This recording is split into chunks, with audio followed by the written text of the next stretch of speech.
बेवजह आपको पीछा कर रहा है, आपको कहीं खतरे में कोई हो रहा है, तो एक नंबर है 1090, वुमेन हेल्पलाइन नंबर है 1090। सामान्य भाषा में बात करें जैसे कि हमारी फ्लेक्सिबिलिटी।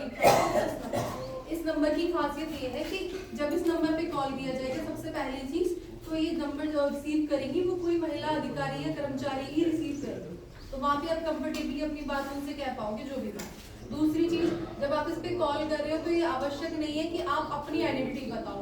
यही तो हमारी सोसाइटी का एक वो है ना, हम लड़कियां यही सोचती है कि अगर मान लीजिए किसी ने मेरे साथ कुछ गलत किया तो सब लोग मुझे ब्लेम करना स्टार्ट करेंगे। पहले बात मेरे ऊपर आएगी कि कहीं ना कहीं मैंने कुछ गलत किया या मैं किसी गलत रास्ते से गई। अगर कोई पीछा भी कर रहा है तो ये बोला जाएगा अरे आप क्यों गए सुनसान रास्ते, आपकी गलती है।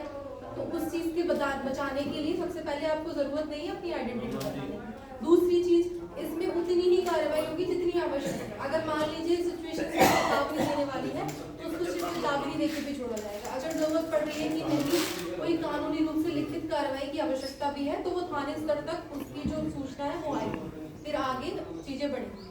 सबसे पहले तो ये मेन नंबर है। उसके बाद एक जो कॉमन नंबर है वो है 112 112 पे क्या है, 112 इंटीग्रेटेड सर्विस। इंटीग्रेटेड सर्विस का मतलब उसमें कई सारी चीजें एक साथ आती हैं।